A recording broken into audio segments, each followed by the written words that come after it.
Cellphone கேட்குது. நல்லா தெரிஞ்சுக்கோங்க, சமூகத்தினுடைய விபரீதத்தை நாம் புரிந்து கொள்ள வேண்டும். பட்டிமன்றங்கள் எதற்காக தெரியுமா? தீர்ப்பு சொல்வதற்காக அல்ல. நீங்களும் நீயே நானாக இல்ல, நீங்களும் நாங்களும் திருத்த வேண்டும், திருந்த வேண்டும் என்பதற்காக அமைக்கப்பட்டது. நம்ம இதுல போட்டி ஒரு பக்கம் இருக்கட்டுமே. ஆண் பிள்ளைகளை குற்றம் சொல்வதாக நினைக்க வேண்டாம், நான் சொல்லவில்லை. நாள்தோறும் ஒரு செய்திகள் அப்படித்தானே சொல்கின்றன. போட்டி, அட்டம் பிடிக்கிறது, அழுவது, உருள்வது, அப்ப பார்த்தா அடிதடியில இறங்குவாங்க பசங்க. ஆளையே கொள்கின்றார்கள், பெற்றோர்களை கொள்கின்ற ஆண் பிள்ளைகள் இருக்கின்றார்கள். நான் சொல்லவில்லை, செய்திகள் சொல்கின்றன. செல்போன் வாங்கி தராததால் தற்கொலை செய்த மாணவனை பார்க்கலாம், மாணவியை எங்கேயும் பார்த்து விட முடியாது. வண்டி வாங்கி தரணும் எனக்கு, பைக்கு, மச்சான் உன் பைக் மாதிரி நாளைக்கு நான் வாங்கிடுறேன் பேசுவான். நாளைக்கு நான் வாங்கிடுறேன்டா ஃப்ரெண்ட்ஸ். வாங்கி தரலனா வண்டி வாங்கி தராத தந்தையின் காதில் வெட்டிய மகன். செய்திங்க, நான் சொல்லல.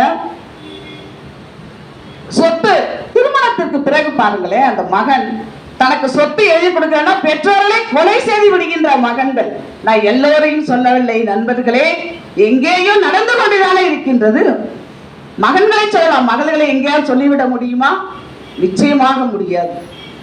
அப்போ இன்னைக்கு அழுது அட்டம் முடிச்சு ஒரு கட்டத்துல இப்படியே போய்கிட்டு இருக்கிறவன், சென்னையில அண்மையில் நடந்த ஒரு நிகழ்ச்சி நண்பர்களே, கண்ணீரில் வரவழைக்கின்றது சொல்லும் பொழுது. டூ வீலர் வாங்குற பணம் சொன்ன கதைதான். வாங்கி கொடுத்து கொஞ்ச நாள்ல ஆக்சிடென்ட் ஆகிடுது.